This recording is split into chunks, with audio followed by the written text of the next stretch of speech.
My mill moved in to help after I gave birth. Turned out she was a freeloader. I kicked her out, and now she's trying to ruin my life.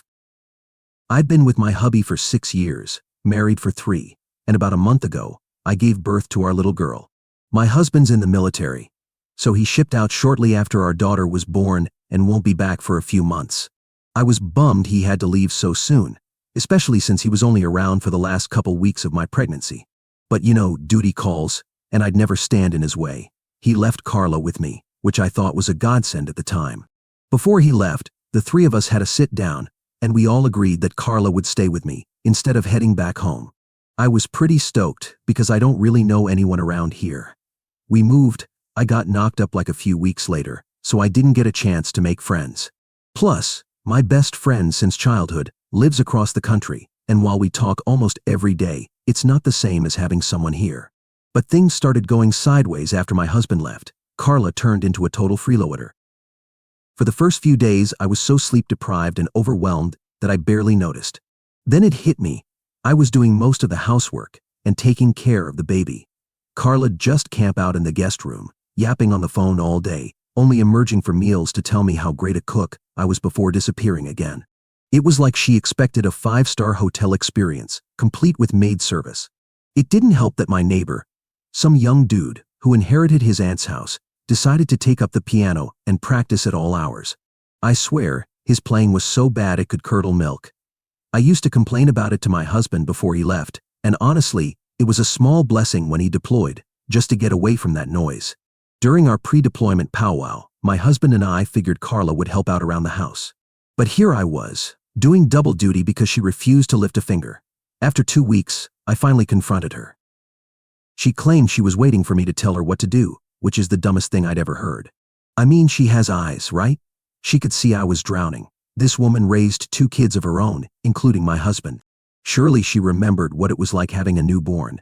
And on top of that, she had the audacity to act like she was doing me a favor by gracing me with her presence. I chalked it up to a misunderstanding and started giving her specific tasks. She'd either do them way later than I asked, or I'd end up doing them myself because she forgot. One time I asked her to sterilize the baby bottles, and she left them soaking in cold water for hours. Another time, I asked her to put away the laundry, and she just dumped the clean clothes on the guest bed, where they sat for days. It was infuriating. She'd always have some excuse, like she got caught up watching her favorite soap opera or chatting with her sister, who, by the way, is just as much of a busybody as Carla. The whole situation was a dumpster fire, so at the end of the month, I told her this wasn't working and she needed to leave. I figured if I was doing all the work anyway, I might as well be alone. At least then I wouldn't have to cater to her, too. I could just focus on the baby and myself, maybe catch up on some sleep, or finally start that online yoga class I signed up for, but never had time to do. Carla wasn't thrilled. She accused me of being ungrateful, saying I should be thankful she even offered to help. She expected to help with the baby while I did all the housework. Like what? I'm the mom. I carried this baby for 9 months, went through labor, and now I'm supposed to hand her over to someone else. If she really wanted to help, she'd tackle the chores so I could bond with my baby. It was clear she had her own agenda, and it had nothing to do with helping me. It was like she thought she was on some kind of extended vacation, with me as her personal chef and housekeeper. The whole thing felt so gross. After I told her to leave, she said she had nowhere to go. She'd already ended her lease, assuming she'd be living with me long-term. That confirmed it. She was a freeloader. She didn't want to pay rent, so she weaseled her way into my home under the guise of helping me. She probably thought she hit the jackpot, free room and board, plus someone to wait on her hand and foot. And the worst part was, she acted like she was doing me some huge favor by staying here. I was furious. I told her I didn't give a damn about her situation. I just wanted her out. She finally left a couple of days ago, and I immediately called my parents, begging them to come help. They live in another state, so they were only here for the birth and stayed 3 days after, leaving the day before my husband. They had offered to stay longer, but I turned them down because I didn't want them to neglect their store, and Carla had already promised to move in and take care of everything. They had owned a small grocery store for years, and it was their livelihood. I knew they were relying on my uncle to cover for them, but he had his own family to take care of. Still, I felt bad asking them to drop everything and come back so soon. But after kicking out Carla, I was desperate. My parents took the next flight here, and have been with me since. Thankfully, Uncle is holding down the fort at the store. He's been a real lifesaver, and I'm so grateful to have him in my life. I don't know what my parents would have done without him all these years. Anyway, it's been about 4 days since I kicked out my mill. I told my husband everything, how useless Carla was. I hadn't told him earlier, because I didn't want to stress him out, knowing he was relying on his mom to help me. He said I did the right thing. But last night, I got a barrage of texts from Carla, saying I ruined her life. I was confused, so I called my husband. Apparently, he told his family to cut her off, and now she really had nowhere to go, because she'd been staying with his uncle, who also kicked her out. That's why she was so pissed. Turns out, she tried to sabotage our relationship by telling my husband I was up to no good while he was away.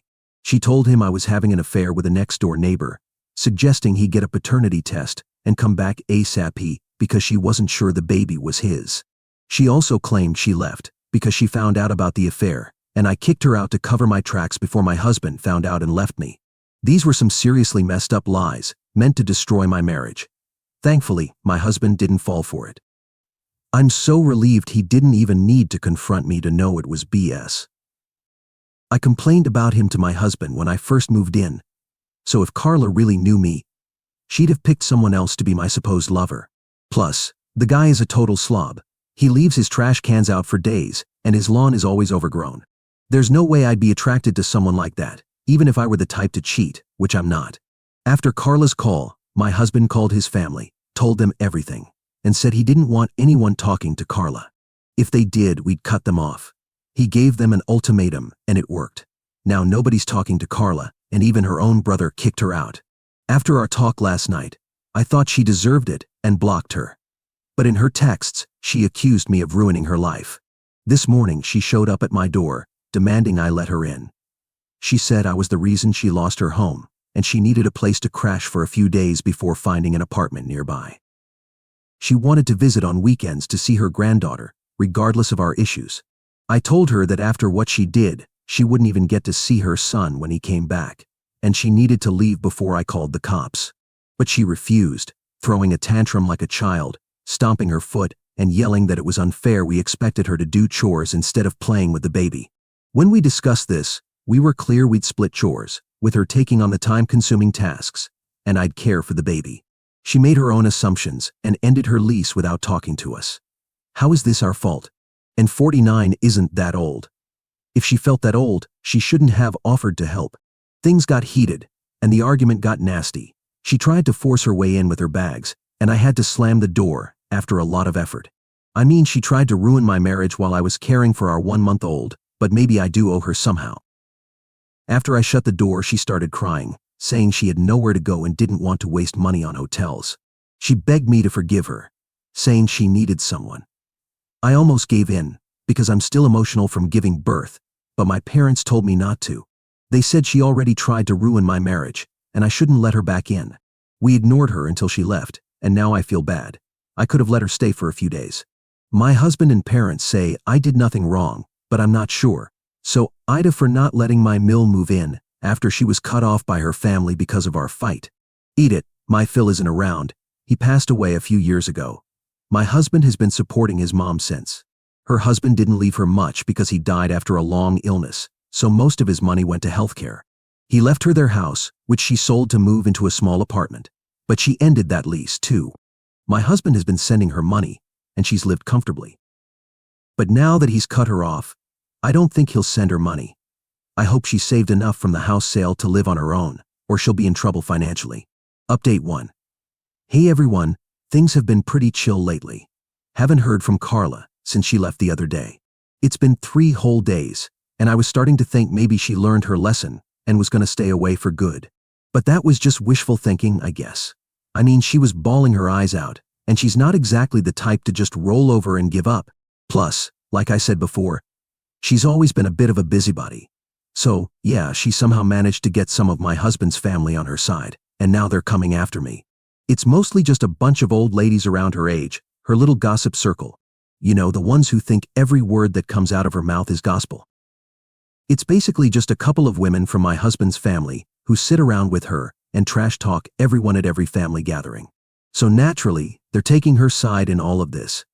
I bet they don't even believe her story, but they just want to be part of the drama. That's why they're targeting me. So they can be the ones being talked about instead of doing the talking. It's like they're desperate for attention or something. It's actually kind of sad when you think about it. They started blowing up my phone with texts from different numbers, and I had to block them all because they were just so nasty. They accused me of actually having an affair with my neighbor, saying I was just mad that Carla found out the truth. They said I was manipulating my husband into not believing his own mother, and that I even got her ostracized from the family. But they also said it wouldn't last long because I couldn't hide the truth forever. Look, I don't really care that they're trying to mess with me.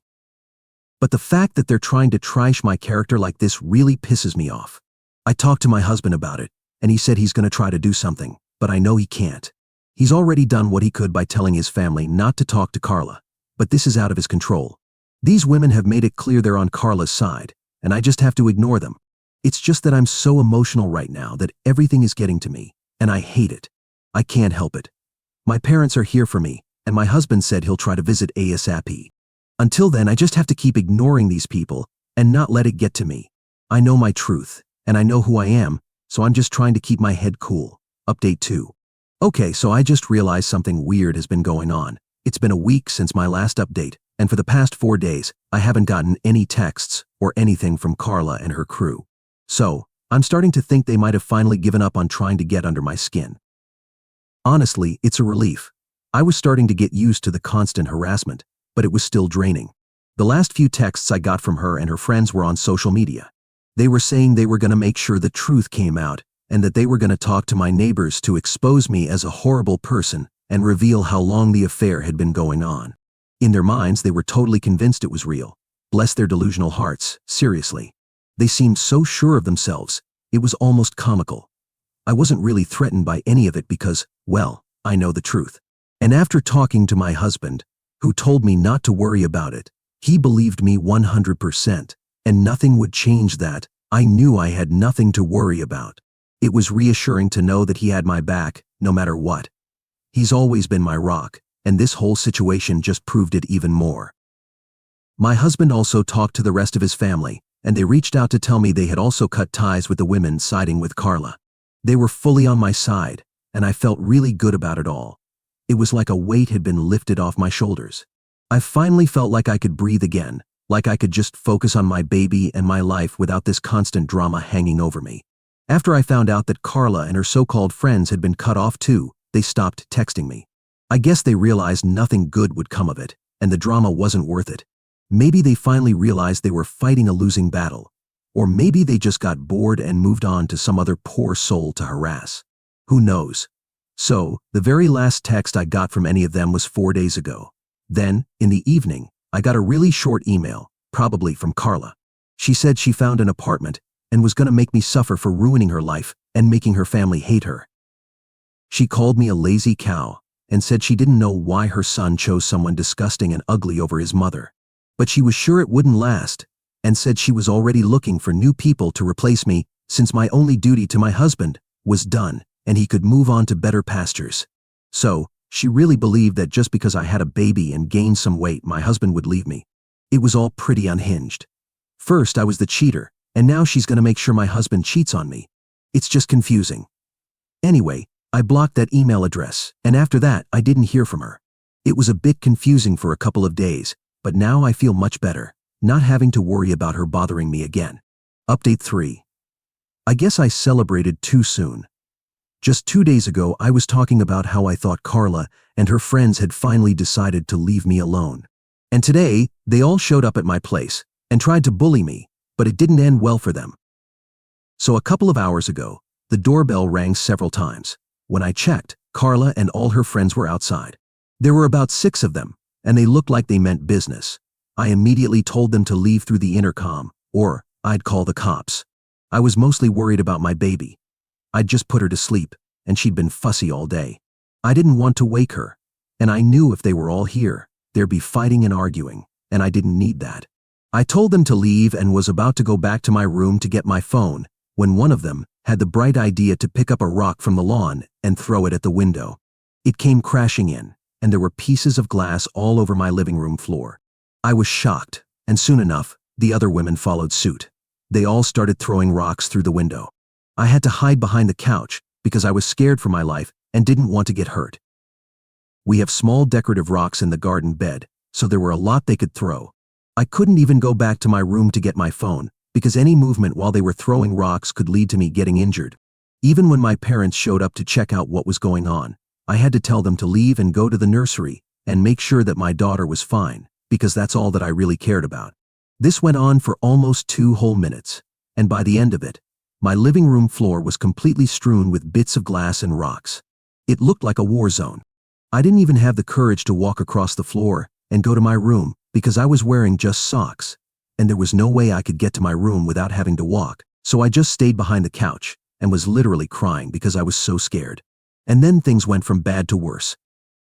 I thought that they would leave after they had completely demolished my living room windows and made it absolutely impossible for me to leave to call the cops, but then they started banging against the door. I guess they would try to kick down the door, but thankfully they aren't strong enough for that, and while they were trying to do that, the cops finally showed up because I guess my parents had called them. I don't even remember much after that. It's all a blur. I left my parents to deal with everything, because when the cops found me, I was still crying behind the couch, and I was obviously very traumatized from everything that was happening. The cops had to literally carry me to my room, and I kept crying even then, and eventually, I just fell asleep while crying. I guess the adrenaline just wore off, and I crashed. When I woke up, Carla and her friends were all gone, and my parents had somehow managed to clean up all the glass and rocks that had been thrown in, but we couldn't be in the living room for long because the windows had to be repaired, and until then, the cold wind from outside would be entering the room with nothing to stop it. It was a mess.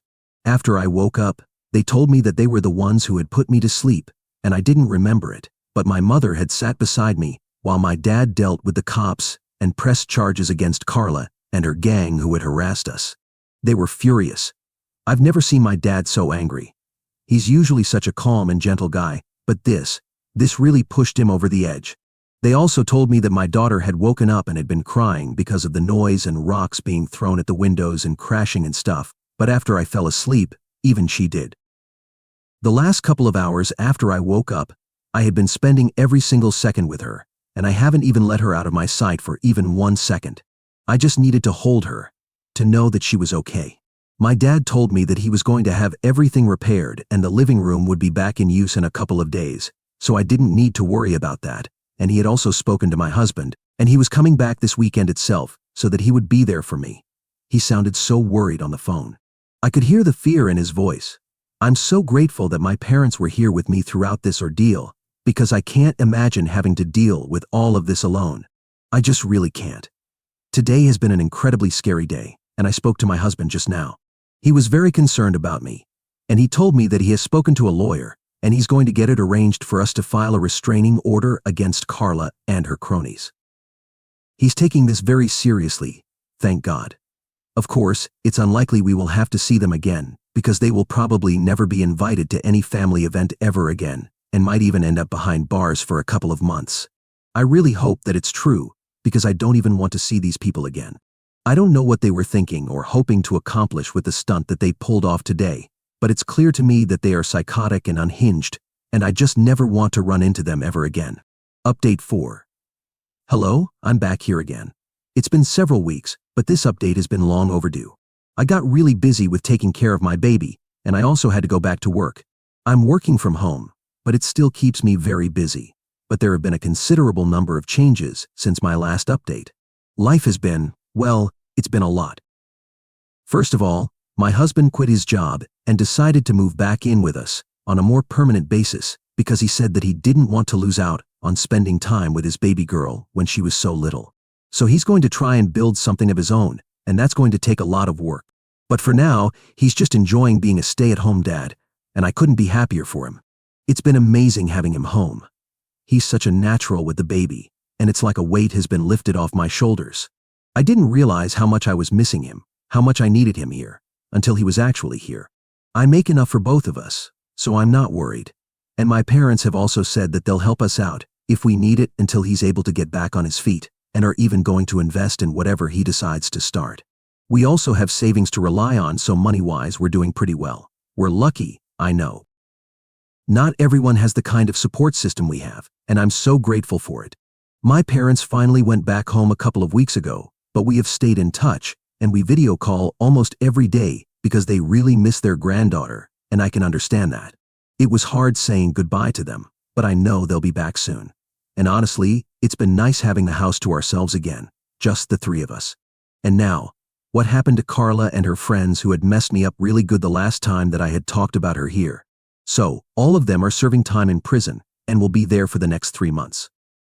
They were charged for their criminal activities and ended up with a 3-month sentence, a huge fine, and community service once they got out of jail.